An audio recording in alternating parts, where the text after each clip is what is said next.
तो गाइज आज की इस वाली वीडियो में हम लोग सोलो लेवलिंग के सीजन 2 के एपिसोड 1 का हिंदी एक्सप्लेन करने जा रहे हैं। और वीडियो को शुरू करने से पहले मैं तुम्हें एक और चीज़ बता दूं, जो चीज़ हम लोग एक्सप्लेन कर रहे हैं वो एक एनिमे एक्सप्लेन है, तो कंफ्यूज मत होना, क्योंकि जो हमने पहले की वीडियो कवर कर रखी है वो हमने मानवा एक्सप्लेन कर रखी है।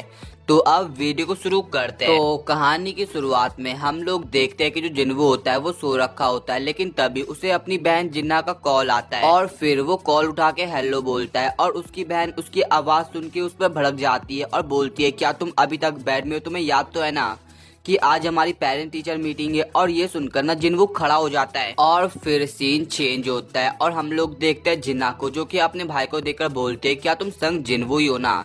तो जिन्वो बोलता है, हाँ क्यों, क्या मैं आज वेयर लग रहा हूँ? और फिर जिन्ना बोलती है, ना ऐसी बात नहीं है। और जिन्वो उसे बोलता है फिर कि आज मैं तेरी टीचर से मिलने जा रहा हूँ, तो थोड़ी ना मैं स्पोर्ट्स के कपड़े पहन के चले जाऊंगा। और जब दूसरी लड़कियां जिन्वो को देखती है ना, तो वो उस पर अट्रैक्ट हो जाती है। और अब हम लोग देखते हैं टीचर मीटिंग को, जहाँ पर जो जिन्ना की टीचर होती है वो जिन्वो के सामने उसकी तारीफ कर रही होती है, लाइक वो काइंड हार्टेड है, अच्छी स्टूडेंट है, मॉडल स्टूडेंट है, उसे ज्यादा जिन्ना को पुश नहीं कराना चाहिए, एक्सेट्रा एक्सेट्रा। एंड ऑल्सो जिन्ना की टीचर जिन्वो से ये भी पूछती है कि मान लो कि अगर जिन्ना कभी अवेकन हो गई तो क्या वो उसे हंटर बनने देगा? तो जिन्वो जवाब देता है नहीं। और इसके बाद जिन्ना की टीचर बोलती है कि मैं समझ सकती हूँ, और फिर वो उससे एक फेवर मांगती है। और इसके बाद सीन चेंज होता है और हम लोग सॉन्ग को देखते हैं, जो कि अपने घर जा रही होती है, लेकिन तभी उसके सामने जिन्वो खड़ा होता है और फिर वो कुछ समझ ही पाए बंदा उसे अपनी और अपनी बहन की फोटो दिखाता है और बोलता है, क्या तुम इसे जानती हो? तो सॉन्ग बोलते, ओ तो तुम जिन्ना के भाई हो। और अब जो सॉन्ग होते हैं वो उसे कह रही होती है कि मैं नहीं जानती कि मेरी टीचर ने तुम्हें क्या बोला, लेकिन मैं हंटर बनने से गिव अप नहीं करने वाली। और जिन्वो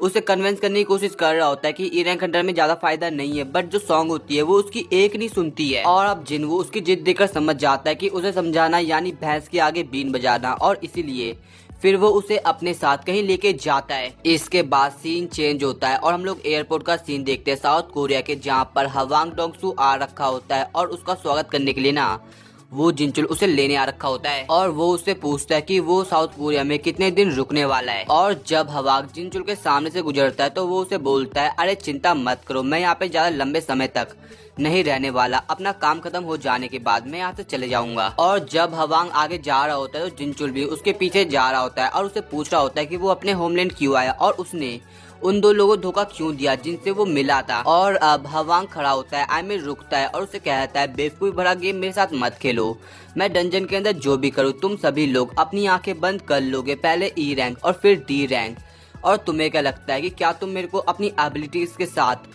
रोक सकते हो? तो जिनचुल भी लाइक, मैं तो बस अपना केवल काम कर रहा हूँ। इसके बाद सीन चेंज होता है और हम लोग देखते हैं गेट का सीन, और फिर हम लोग देखते हैं मिस्टर सांगमिन और उनके साथी को, जिनको कोई दूर से पुकारता है। और फिर वो पीछे की तरफ देखते हैं और ये जो काम होता है ना वो होता है संग जिन्वो का। और अब जो संग जिन्वो है वो रेड में जाने वाला है अपनी महबूबा सॉन्ग के साथ। और गाइज इस आर्क में तुम्हें केवल इसी बंदे का नाम जानने की जरूरत है, क्योंकि यही जो बंदा है वो मेन रोल प्ले करता है इस आर्क में, जिसका नाम किम चुल, और ये एक ए रैंक हंटर होता है। और इसके बाद अब वो समय आ जाता है जब संग जिन्वो और सॉन्ग भी डंजन के अंदर एंटर करने वाले होते हैं। और जो सॉन्ग होती है वो जिन्वो बोलते चलो, लेकिन जिन्वो उसे बोलता है, पहले तुम चलो, तुम्हारे पीछे ही मैं हूँ। और जैसे वो लोग गेट के अंदर एंटर करते हैं वैसे जिन्वो कुछ अजीब फील होता है, और तभी जो गेट होता है वो रेड गेट में चेंज हो जाता है। और इस गेट को देखकर ना जो हंटर एसोसिएशन के बंदे होते हैं उन्हें भी समझ नहीं आ रहा होता कि इस गेट को अचानक से क्या हो गया, लेकिन तभी जो जिन्वो होता है वो सॉन्ग का हाथ पकड़ता है और उसे गेट से बाहर निकालने की कोशिश करता है, बट वो आधा ही निकल पाता है और चिल्लाते हुए सांगमिन को मेन असॉल्ट टीम को कांटेक्ट करने को बोलता है। और इसके बाद वो खुद भी डंजन के अंदर चले जाता है। और जब रेड गेट की बात बाइक को पता चलती है तो वो भी सरप्राइज हो जाता है, और फिर अब वो खुद वहाँ आने वाला है और देखने वाला है कि क्या माजरा है। और फिर सीन चेंज होता है और हम लोग देखते हैं कि जब जिन्वो की आंखें डंजन के अंदर खुलती है तभी वो खुद को एक बर्फीली जगह में पाता है, और जो दूसरे लोग होते हैं उन्हें भी समझ नहीं आ रहा होता कि वो लोग कहाँ पर आ गए। और फिर किम बोलता है कि वो लोग अभी रेड गेट के अंदर है, और सॉन्ग को तो पता नहीं था कि रेड गेट क्या है, तो वो इस बारे में जिन्वो से पूछती है। और फिर जिन्वो से ऐसा समझाता है कि रेड गेट मीन्स एक डिफरेंट डायमेंशन, और अगर एक बार तुम रेड गेट के अंदर एंटर हो जाती हो तो फिर तुम बाहर की दुनिया से कट ऑफ हो जाओगे और तुम रेड गेट से तब तक बाहर नहीं निकल सकती जब तक डंजन ब्रेक ना हो जाए या तुम डंजन बॉस को ना हरा दो। और तभी अचानक से एक हंटर पे एक एरो से अटैक आता है जिसको वो डॉज नहीं कर पाता और उसका डी एंड हो जाता है और अब सभी लोग डर जाते हैं। और ऐसी अटैक सॉन्ग पर भी आता है लेकिन उसे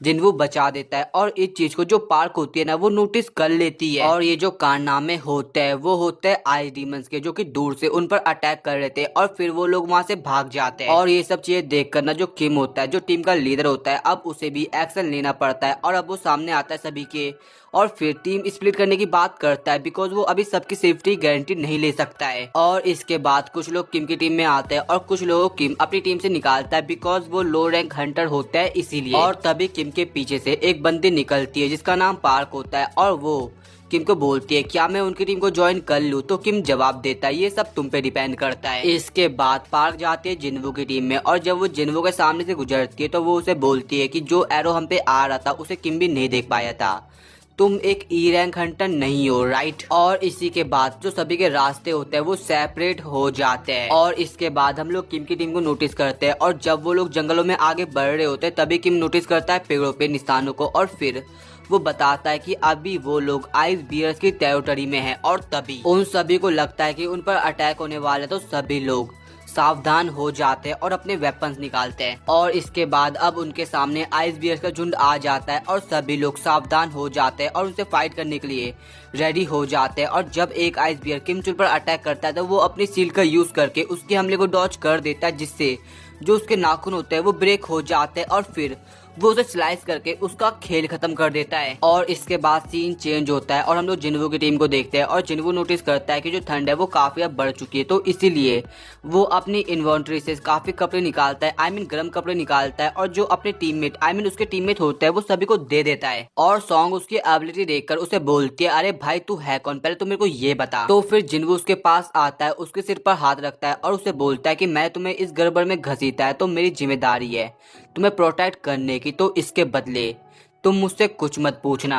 और यही सेम चीज बंदा अपनी टीम के दूसरे मेंबर्स को भी बोलता है कि वो लोग उससे कुछ ना पूछे। और फिर अब उनके सामने एक आइस बियर अपेयर हो जाता है लेकिन जिन्वू सभी को रोकता है और अब बंदा उस आइस बियर से अकेले फाइट करने वाला है। लेकिन तभी सीन चेंज होता है और हम लोग देखते हैं बाइक को, जो कि रेड गेट को देखकर समझ चुका है कि भाई अब उनके लग चुके हैं और वो यही बोलता है कि अगर किस्मत उनके साथ हुई तो कुछ ए रैंक और कुछ बी रैंक हंटर्स ही बच पाएंगे। बट तभी साइड से सामने उनके पास आता है और उन्हें संग जिन्वू के बारे में बताता है कि संग जिन्वू एक वैसा बंदा है जिसने मेरी अटेंशन खींची है। और तभी बाइक उसे पूछते हैं उसकी रैंक क्या है तो सामने जवाब देते हैं ई रैंक, लेकिन वो यही बताते हैं कि उसे ऐसा लगता है कि वो एक रीअवेकन्ड है। और ये सुनकर बाइक नर्वस हो जाते हैं और उसे बोलते हैं भाई तो श्योर तो है ना, तो इस बात पर ना जो सांगमिन होता है वो ये बताता है कि वो अभी श्योर नहीं है। इसके बाद सीन चेंज होता है और हम लोग देखते हैं बाइक आई मीन हवांग डोंगसू को, जो कि उस जगह पहुंच गया अभी जिस जगह रेड गेट अपेयर हो रखा था। और अब हवांग बाइक के पास से गुजरता है और उससे पूछता है कि तुमने उस नॉन मेंबर को गेट के अंदर जाने क्यों दिया। और ये चीज ना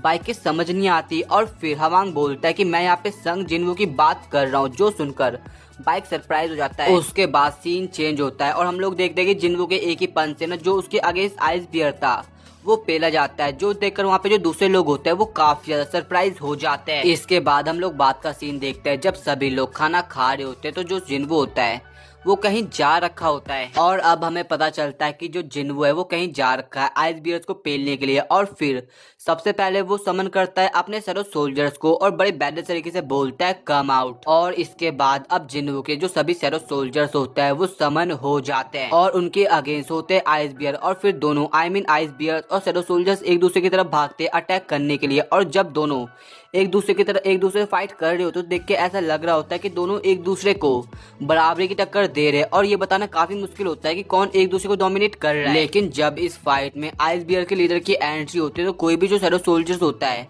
वो उसे हरा नहीं पाता, वो अपनी एक ही बीम में सभी को डोमिनेट कर देता है। और अब एक पॉइंट ऐसा आता है जब सामने उसके जिन्वू और इग्रिस बचे हुए और अब इग्रिस उससे लड़ने वाला है। और अब सबसे पहले जो इग्रिस होता है वो उसकी तरफ भागता है और उसके बॉडी पर चढ़ जाता है एंड देन फिर वो एक स्लाइस अपने स्वॉर्ड के थ्रू उसकी बॉडी पर कर देता है। और ऐसे ही वो उसके हमले को डॉज भी करता है और अपने स्वॉर्ड के थ्रू उसकी बॉडी पे मतलब उसकी बॉडी को चीर देता है। और इस पॉइंट पे तुम लोग खुद देख सकते हो कि उस आइस बियर की क्या हालत हो चुकी है। और इग्रिस की ऐसी एवरेज देखकर जिन्वू भी सरप्राइज होता है। और इसके बाद लास्ट में जो इग्रिस होता है ना, वो आइस बियर को हरा देता है। और दूसरी तरफ सीन चेंज होता है और हम लोग देखते हैं किम चुल की टीम को, जो कि पूरा वाइप आउट हो चुकी है आइस डीमन के थ्रू। और फिर एक आइस डीमन ना किम के थ्रू काफी भयानक नजरों से देखता है और ये देखकर ना किम की फट जाती है और वो वहां से भागने लग जाता है। और उसके पीछे जो कुछ लोग होते हैं वो पीछा करना शुरू कर देते हैं। और इसी के साथ ही अपना एपिसोड खत्म हो जाता है। तो गाइज, अगर तुम्हें वीडियो पसंद आई हो तो वीडियो को लाइक, चैनल को सब्सक्राइब एंड इस वाली वीडियो को